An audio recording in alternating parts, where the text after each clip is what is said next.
nos priorités étaient au nombre de 3. Nous souhaitions renforcer les capacités des États d'origine et de transit dans la lutte contre le trafic irrégulier et dans la lutte contre la traite des êtres humains.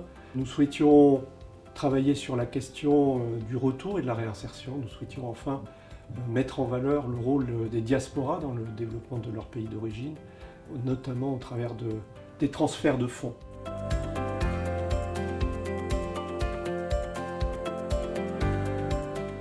Ces priorités, nous avons essayé de les traduire dans des événements. Le premier, c'était celui autour de la gestion des frontières organisé par l'Espagne au tout début de notre présidence. Et puis, il y a eu l'événement d'Abidjan, au cours duquel nous avons essayé de rapprocher le processus dit de Niamey et le processus de Rabat sur la question de la lutte contre les filières et le trafic de personnes. Il y a eu Abuja, au mois de novembre, où la question de la place des diasporas dans le développement de leur pays d'origine et l'importance du transfert de fonds, de la facilité dans le transfert de fonds a été abordée, je crois, avec succès. Et malheureusement, le dernier sujet, qui est celui du retour de la réinsertion, n'a pas pu être traité dans le cadre de notre programme, puisque la crise sanitaire nous a interdit de nous rendre au Cameroun, comme c'était prévu. Néanmoins, ce sujet reste à l'ordre du jour et nous emploierons à organiser cette rencontre quand les conditions sanitaires le permettront. Dans le processus de Rabat, le dialogue est le maître mot. Il nous paraît être fondamental pour pouvoir aborder un sujet aussi difficile que les migrations entre le continent africain et le continent européen.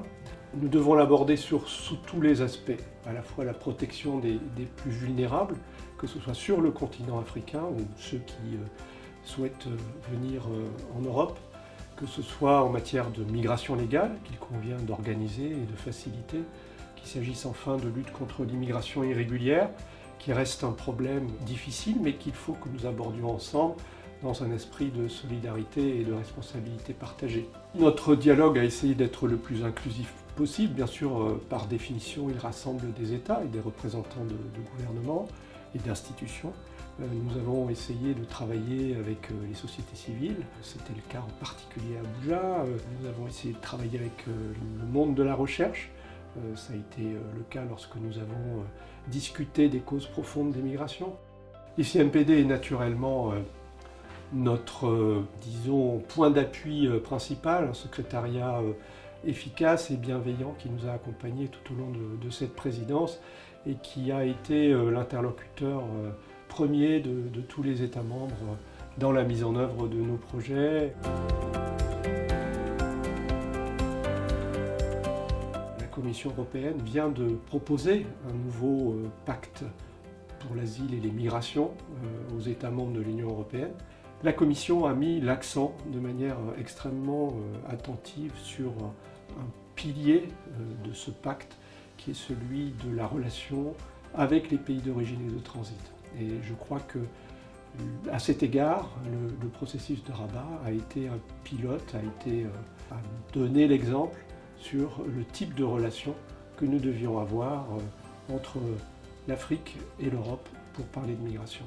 Et il essaie d'être le reflet de tous les débats et de toutes les évolutions qui permettent de gérer de la manière la plus responsable et la plus efficace les migrations dans le respect bien sûr de la souveraineté de chacun, dans le respect des personnes migrantes, mais aussi dans le respect des lois et des règlements qui organisent chacune de nos sociétés.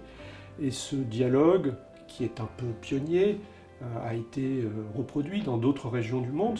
C'est le cas du processus de Khartoum avec lequel nous avons des relations et qui travaille sur la Corne de l'Afrique. Mais je crois que nos dialogues sous-régionaux conservent toute leur pertinence et que nous saurons continuer à utiliser ce canal ancien grâce auquel nous avons noué des relations de confiance tout au long de ces années.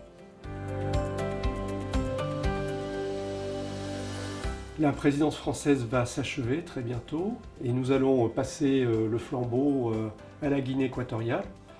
C'était le pays africain qui n'avait pas encore exercé la présidence parmi les pays membres du comité de pilotage.